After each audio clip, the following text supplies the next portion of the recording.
Hello అండి అందరికీ welcome back to my YouTube channel. ఈరోజు నేను కోడిగుడ్డు, బంగాళదుంప అలానే వంకాయ ఈ మూడింటి కాంబినేషన్లో కర్రీ ఏ విధంగా చేసుకోవాలో చూపించబోతున్నాను.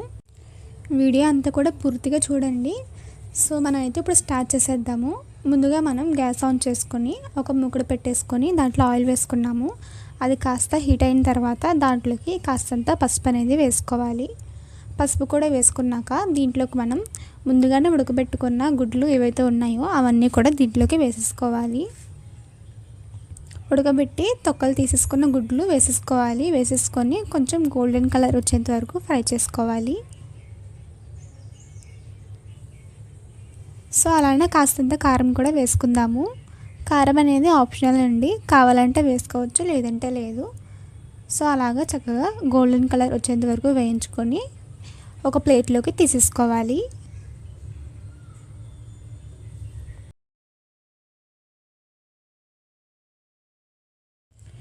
ఇప్పుడు మనం దీంట్లోకి ఉల్లిపాయలు అనేవి వేసేసుకోవాలండి.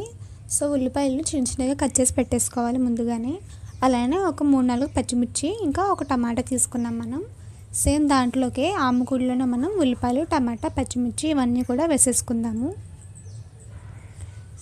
ఇప్పుడు ఇవంతా కూడా మనం చక్కగా మగ్గించుకోవాలండి. పసుపు అయితే వేయనక్కర్లేదు, ముందుగా మనం వేసుకున్నాం కాబట్టి ఆయిల్లో. పసుపు ఏమి వేయనక్కర్లేదు, చక్కగా మగ్గించుకోవాలి వీటిని కాస్త. మనం ఉప్పు అయితే వేసేసుకుందాం ముందుగానే. ఉప్పు వేసుకుంటే మనకి తొందరగా మగ్గుతాయి. ఉప్పు వేసేసుకొని చక్కగా కలిపేసుకొని మీడియం ఫ్లేమ్లో ఉంచి మూత పెట్టేసి కాసేపు మగ్గనివ్వండి. ఓకేనా, చూస్తున్నారు కదా, ఈ విధంగా మగ్గనివ్వాలి. అవి మగ్గిన తర్వాత మనం దీంట్లోకి ముందుగా వేయాల్సింది ఏంటంటే బంగాళదుంప అన్నమాట. మనం బంగాళదుంప ముందుగానే కట్ చేసి పెట్టేసుకున్నామండి. తొక్క తీసేసుకొని ఇలాగా కొంచెం మీడియం సైజులో కట్ చేసుకున్నాను, చూపిస్తున్నాను కదా. ఈ విధంగా ఇప్పుడు ఈ బంగాళదుంప అన్నీ కూడా మనం ఈ ముగ్గురులోకి వేసేసుకుందాము.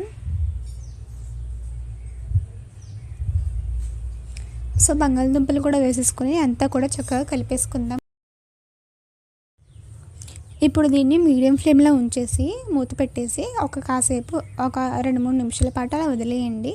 బంగాళదుంప కూడా కాస్తంత ఉడుకుతుంది. ఓకేనా, ఇలాగ మూత పెట్టేసి కాసేపు వదిలేయండి అనమాట.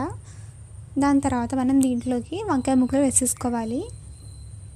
వంకాయలు కూడా సేమ్ మనం బంగాళదుంపలు కట్ చేసుకున్నట్టే ఈ విధంగా మీడియం సైజులో చిన్న చిన్నగా కట్ చేసేసుకున్నాము.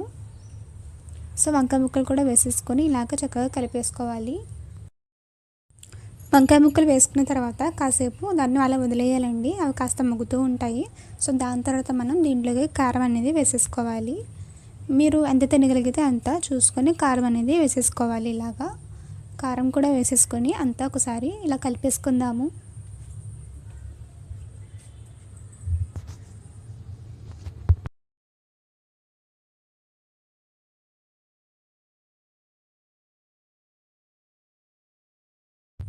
ఇప్పుడు మనం దీంట్లోకి వాటర్ వేసుకోవాలండి.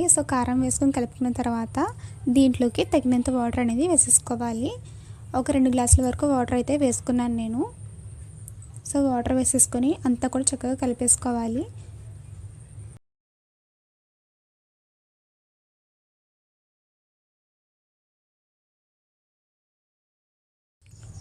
ఇప్పుడు దీంట్లోకి మనం ముందుగానే ఫ్రై చేసి పెట్టుకున్నాం కదండి గుడ్లు, అవన్నీ కూడా వేసేసుకుందాము.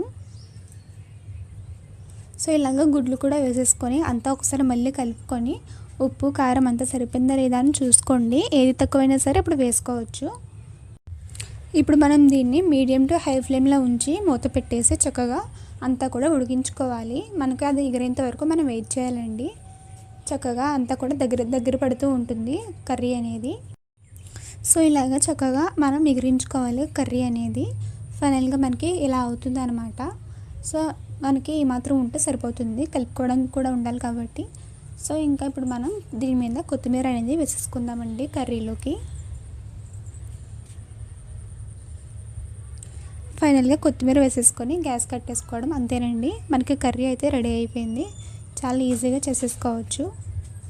మీకు ఈ రెసిపీ కనుక నచ్చితే వీడియోని లైక్ చేయండి, అలానే షేర్ చేయండి, అలానే సబ్స్క్రైబ్ చేయండి. Thank you.